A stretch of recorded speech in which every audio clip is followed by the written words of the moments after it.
2018-19లో 2,14,00,000 టన్నుల బియ్యం ఉత్పత్తి దిగుబడి వస్తే 2020-21కి వచ్చేసరికి 2,14,00,000 3 రాష్ట్రాల దిగుబడి.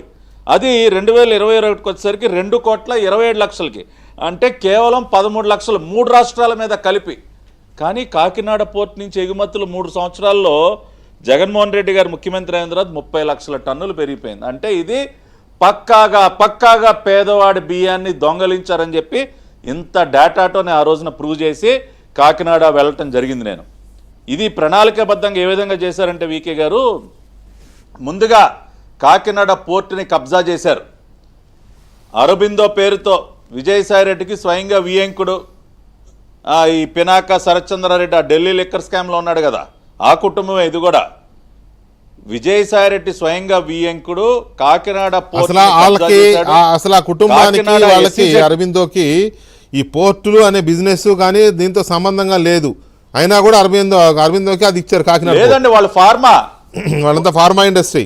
అరబిందో ఫార్మా వ్యాపారంలో ఉన్న వాళ్ళు అరబిందో ఇన్ఫ్రాస్ట్రక్చర్ అనే ఒక కంపెనీని పెట్టి కాకినాడ పోర్ట్ని అక్కడ ఉన్నటువంటి యజమానులను బెదిరించి లాక్కున్నారు. రెండోది కాకినాడ ఎస్ఈజెడ్ జిఎంఆర్ వాళ్ళని బెదిరించి కాకినాడ ఎస్ఈజెడ్ని కూడా లాక్కున్నారు. అంటే అక్కడ కాకినాడ పోర్టు, కాకినాడ ఎస్ఈజెడ్ని కబ్జా చేసి ఈ దొంగ బియ్యం రవాణాని మొదలుపెట్టారు. ఇవాళ మీరు కాకినాడ పోర్టు గురించి ఒకసారి చూస్తే వీకే గారు, కాకినాడ పోర్ట్ అంటే కాకినాడ యాంకరేజ్ పోర్ట్ ఉంటుంది, కాకినాడ డీప్ వాటర్ పోర్ట్ అని ఉంటుంది. యాంకరేజ్ పోర్ట్ అంటే షిప్పులు వచ్చి బర్త్లో ఇక్కడ డాక్ అయ్యి లోడ్ చేస్తారు. డీప్ వాటర్ పోర్ట్ అంటే సముద్రంలోనే యాంకర్ వేసుకుని ఉంటాయి, ఇక్కడ బోట్లలో లోడ్ చేసి అక్కడ లోడ్ చేస్తారు. సో ఈ డీప్ వాటర్ పోర్ట్ నుంచి ఎక్కువగా ఈ బియ్యం, ఇక్కడ ఈ దొంగ బియ్యం అంతా బోట్లో ఎక్కించడం, అవి తీసుకెళ్ళి ఆ సముద్రంలో అక్కడ లోడ్ చేయటం. దాదాపుగా 3 సంవత్సరాల కాలంలో 30 లక్షల టన్నులు ఎగుమతులు పెరిగిపోయాయి. 18 లక్షల నుంచి. నిజమే పట్టాభి గారు, నేను అడుగుతున్నది ఒకటి, జగన్ రెడ్డి హయాంలో కాకినాడ నుంచి ఈ బియ్యం స్మగ్లింగ్ జరుగుతోంది అనేది ఎస్టాబ్లిష్డ్ క్రైమ్, అది ఎస్టాబ్లిష్డ్ ఫ్యాక్ట్ కదా. మీరు అందరూ వెళ్ళారు, మీరు ఫైట్ చేశారు, జనసేన ఫైట్ చేసింది, తర్వాత ఎంత చేసినా అప్పుడున్న ప్రభుత్వం పట్టించుకోలేదు, యథేచ్ఛగా సాగిపోయింది. అయినా ఇంకా కంటిన్యూ అవుతుంది కదా.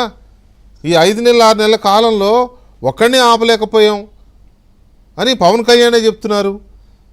ఒక కేసు పెట్టలేదు, ఒక షిప్ ఆగలేదు, కంటిన్యూ అవుతోంది ఈ స్మగ్లింగ్, ఈ మాఫియా ఆగలేదు. వై?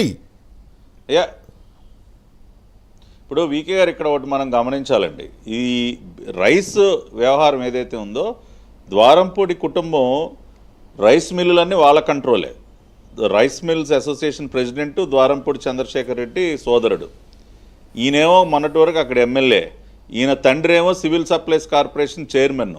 మొత్తం అన్ని వైపుల నుంచి కబ్జా చేశారు.